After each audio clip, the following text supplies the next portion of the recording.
The first thing I remember about being drawn to art is when I presented a first grade art project to the volunteer mom that was helping us out that day. It was simply to fill in the colors of a rainbow. I walked up to her. I was so proud to show her that mine was neat and tidy. No scribbles outside of the lines. Little Holly had really only ever known following the rules.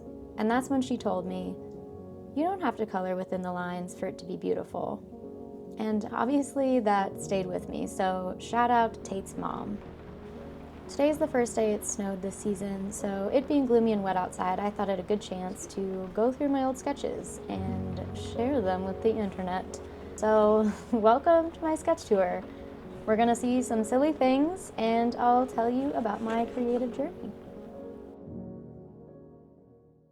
In elementary school, my mom had hired this art tutor who had done kids' murals in town to teach me how to draw cartoons. I still remember how we practiced these loose hand circles to warm up, like lots of circles. And man, I was so jazzed to show all my friends on the blacktop all of the cool cartoons I had learned how to draw.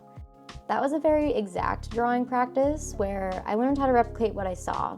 I learned how to shade and I learned how to practice proportions. It was a lot of fun, but it didn't last long. Soon after that, she had me selling these Christmas cards I had designed to friends and family, and the focus had changed from experimenting and having fun with it to business and making things that other people wanted.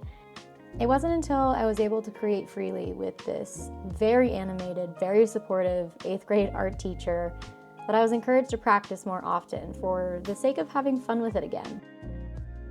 Throughout high school and college, I dabbled with personal projects, mostly just making birthday gifts for friends or experimenting with pens and paints to procrastinate on my studies. And even if later on I was super passionate about my major, it was near impossible to find a job post-grad in the smack dab middle of a global pandemic.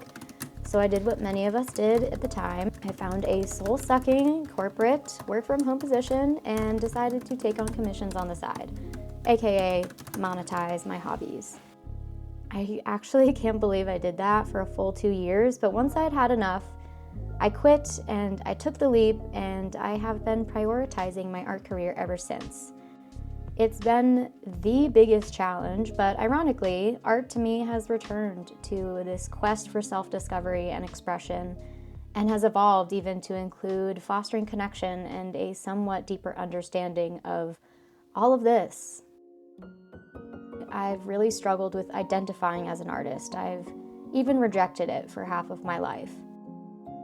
And because of that, I feel like I've wasted time pretending I wasn't an artist, and this lack of creative evolution sets me apart from other creatives. But then I see that so many of our favorite painters didn't get a start until later in life. The imposter syndrome, the need to make a living, which really just boils down to making things people will like, which is, just another form of people-pleasing. These are just self-imposed layers surrounding the core of what authentic creativity is. I have business goals as an artist, but at the heart of those are cultivating a strong relationship with my creativity and improving and learning. And for me, going forward, that will be more centered around the same things that drew me to art in the first place. I'm learning more and more to embrace the artist identity and allow my art to just exist for the sake of creation. And that's what all of this is about, right?